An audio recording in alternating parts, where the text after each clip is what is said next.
Hello ವೀಕ್ಷಕರೇ, simply kitchen ಚಾನಲ್ಗೆ ಸ್ವಾಗತ. ಇವತ್ತು ನಾನು ಮಸಾಲ ಎಗ್ ಆಮ್ಲೆಟ್, ಸ್ಪೆಷಲ್ಲಾಗಿ ಮಸಾಲ ಎಗ್ ಆಮ್ಲೆಟ್ ಮಾಡಿ ತೋರಿಸ್ತಿದ್ದೀನಿ. ಮಾಡೋದಕ್ಕೆ 2 ಎಗ್ ತೊಗೊಂಡಿದ್ದೀನಿ.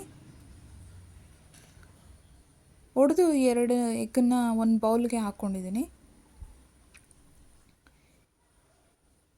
ಇದಕ್ಕೆ ಸ್ವಲ್ಪ ಕಟ್ ಮಾಡಿರೋ ಕೊತ್ತಂಬರಿ ಸೊಪ್ಪು, ಅರ್ಧ ಟೊಮೆಟೊ, ಅರ್ಧ ಈರುಳ್ಳಿ ಎಲ್ಲ ಚಿಕ್ಕದಾಗಿ ಕಟ್ ಮಾಡಿ, 1 ಹಸಿಮೆಣಸಿನ್ಕಾಯಿ,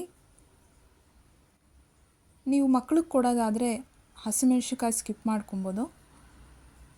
ಸ್ವಲ್ಪ ಪೆಪ್ಪರ್ ಪೌಡ್ರು ಜಾಸ್ತಿ ಹಾಕಿದ್ರೆ ಅದೇ ಚೆನ್ನಾಗಿರುತ್ತೆ. ಕಟ್ ಮಾಡಿರೋದೆಲ್ಲ ಹಾಕಿ ಇವಾಗ ಬೀಟ್ ಮಾಡ್ಕೊಬೇಕು.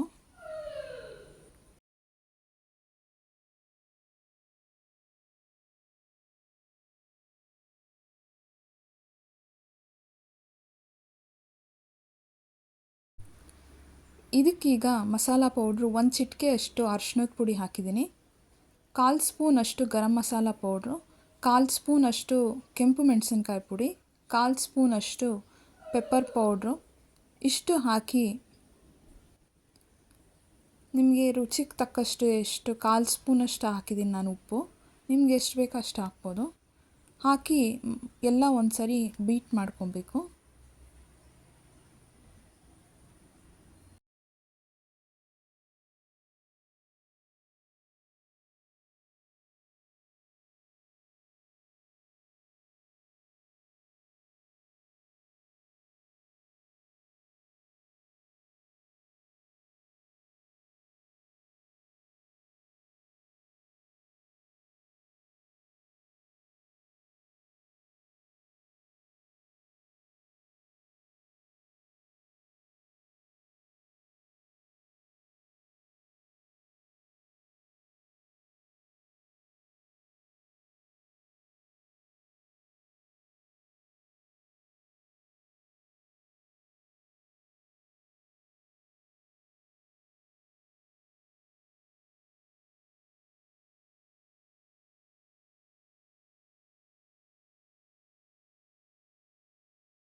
ಈ ಥರ ಮಿಕ್ಸ್ ಮಾಡಿಕೊಂಡು ಇಟ್ಕೊಂಡು, ಸ್ಟವ್ ಆನ್ ಮಾಡಿಕೊಂಡು ಒಂದು ಪ್ಯಾನ್ ಇಟ್ಕೊಂಡು, ನಾನು ತವಾ ತೊಗೊಂಡಿಲ್ಲ, ಪ್ಯಾನ್ ತೊಗೊಂಡಿದ್ದೀನಿ. ಪ್ಯಾನ್ ಮಾಡೋದ್ರಿಂದ ನೀಟಾಗಿ ರೌಂಡ್ ಶೇಪ್ ಬರುತ್ತೆ.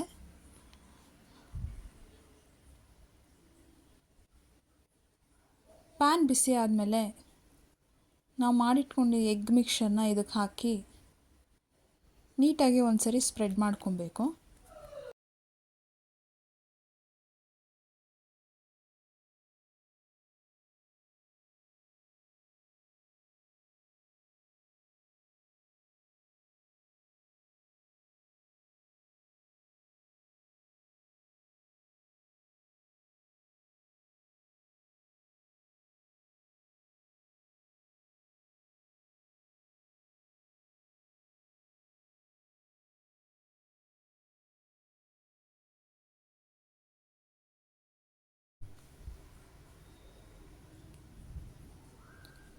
ಈಗ 1-2 ಸ್ಪೂನಷ್ಟು ಸುತ್ತ ಎಣ್ಣೆ ಎಲ್ಲ ಹಾಕ್ಕೊಂಡು, ಮಧ್ಯಾಹ್ನ ಎಣ್ಣೆ ಹಾಕಬೇಕು.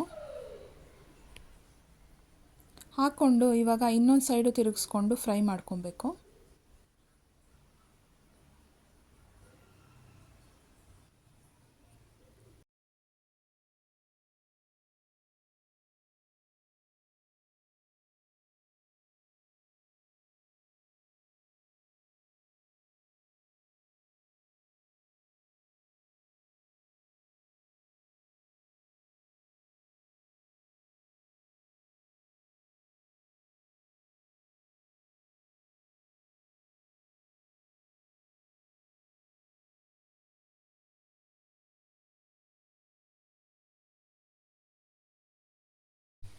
ಈಗ ಇನ್ನೊಂದು ಸೈಡು ಫ್ರೈ ಆದಮೇಲೆ ಸರ್ವಿಂಗ್ ಪ್ಲೇಟಿಗೆ ಸರ್ವ್ ಮಾಡಿ ನೀವು ಚಪಾತಿ ರೋಲ್ ಆಗು ತಿನ್ಬೋದು, ಇಲ್ಲ ಹಾಗೆ ಸೈಡ್ ಡಿಶ್ ಆಗು ತಿನ್ಬೋದು. ತುಂಬ ಟೇಸ್ಟಿಯಾಗಿರುತ್ತೆ. ನಾನು ಮಾಡಿರೋದು ನಿಮ್ಗೆ ಇಷ್ಟ ಆದರೆ ಲೈಕ್ ಮಾಡಿ, ಸಬ್ಸ್ಕ್ರೈಬ್ ಮಾಡಿ. Thank you for watching.